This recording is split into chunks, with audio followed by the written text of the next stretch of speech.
2 de junho de 2020, com Jesus ao pé do ouvido. O direcionamento que o Senhor traz para cada um de nós hoje está no Evangelho de Marcos, capítulo 12, versículos de 13 ao 17. Estamos em nome de um Deus que é Pai, Filho e Espírito Santo. Amém.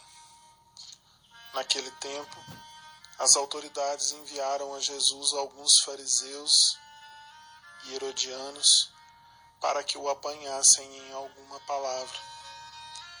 Aproximaram-se dele e disseram-lhe: Mestre, sabemos que és sincero e que não lisonjeias a ninguém, porque não olha para as aparências dos homens, mas sim ensinas o caminho de Deus segundo a verdade.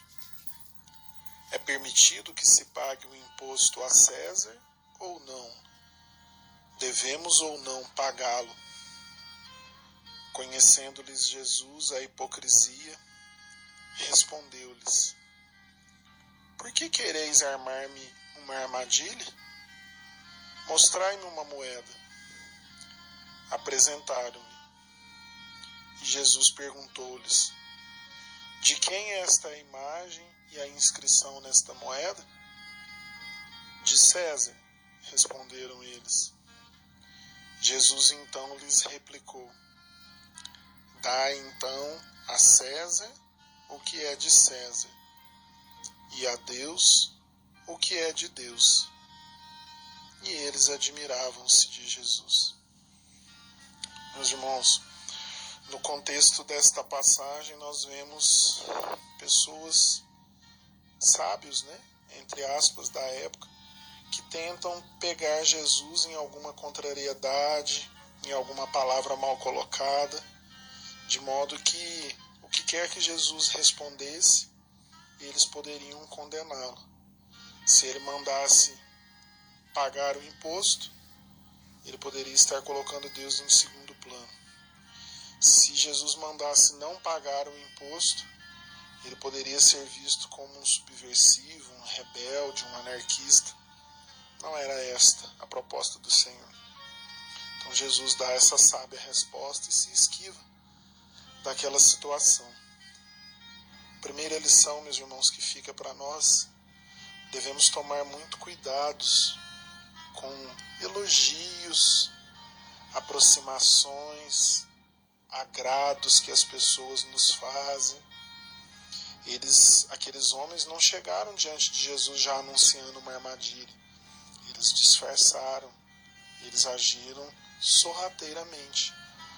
E certamente, meus irmãos, há pessoas assim à nossa volta, talvez nos agradando por segundas intenções, sendo na nossa frente de um jeito e pelas costas de outro jeito, e assim buscam nos fazer tropeçar, nos prejudicar, tirar proveitos.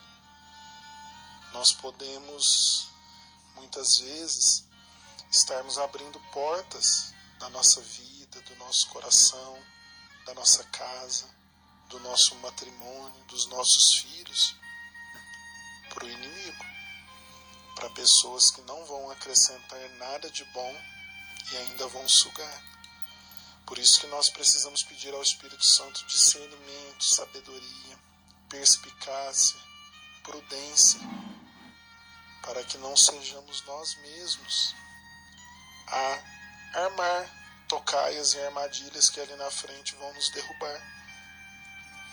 Às vezes pessoas que nem são tão próximas do nosso convívio, não estão ali no dia a dia tão junto de nós, nos são e nos serão muito mais fiéis no momento que realmente precisarmos do que aqueles que às vezes estão à nossa volta constantemente, estão sempre nas nossas festas, nos bajulam, nos agradam, mas que são amizades muitas vezes apenas de ocasião, superficiais, por interesses.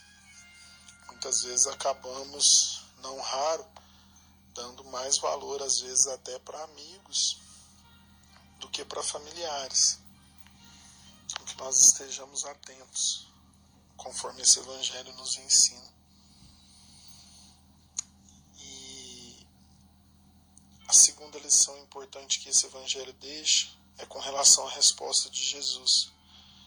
Ele nos ensina que devemos dar a Deus o que é de Deus e a César, que no caso aí é ao mundo, né, no nosso contexto, ao mundo o que é do mundo. Ou seja, Jesus convida nesse Evangelho ao equilíbrio.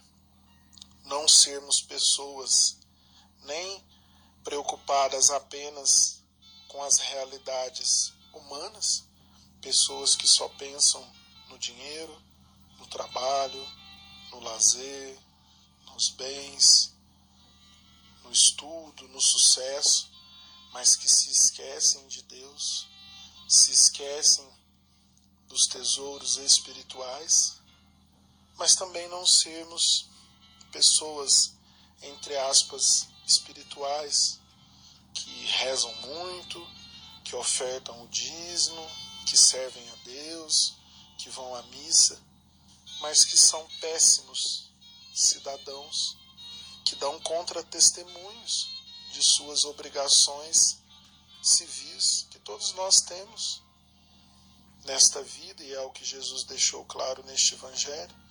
Nós temos obrigações civis perante o mundo, a sociedade que nos cerca, e obrigações religiosas perante Deus. Nas nossas obrigações religiosas, ou seja, atitudes que Deus espera de nós e que nos fazem honrar o nome dele, nós temos as nossas orações, jejum, penitências, os sacramentos que nós buscamos, a Santa Missa, a caridade que nós praticamos, o estudo das coisas de Deus, da igreja. Tudo isso são obrigações nossas para com o Senhor. Mas temos também obrigações civis. Nós estamos imersos numa realidade civil. Quando estivermos na próxima vida, no céu, se assim o mereceremos, não teremos essas obrigações e preocupações, mas hoje nós as temos, e Deus irá cobrá-las também de nós. Aliás, muitos dos nossos pecados ou virtudes estão ligados exatamente à forma com que nós nos relacionamos com o mundo, com o próximo. Então nós temos obrigações civis, como por exemplo a nossa honestidade no trabalho, com o dinheiro, na família, o pagamento dos impostos. De que valerá termos uma vida de oração ativa se estamos sonegando, roubando, sendo corruptos? Temos obrigações eleitorais, como por exemplo a obrigação de votar. Temos a obrigação de evitarmos nos envolver em rolos, trambiques, conchavos, situações que mancham a nossa atuação no mundo e mancham também a nossa relação com o Senhor. Precisamos, portanto, conforme esse Evangelho nos inspira, sermos coerentes e sermos santos.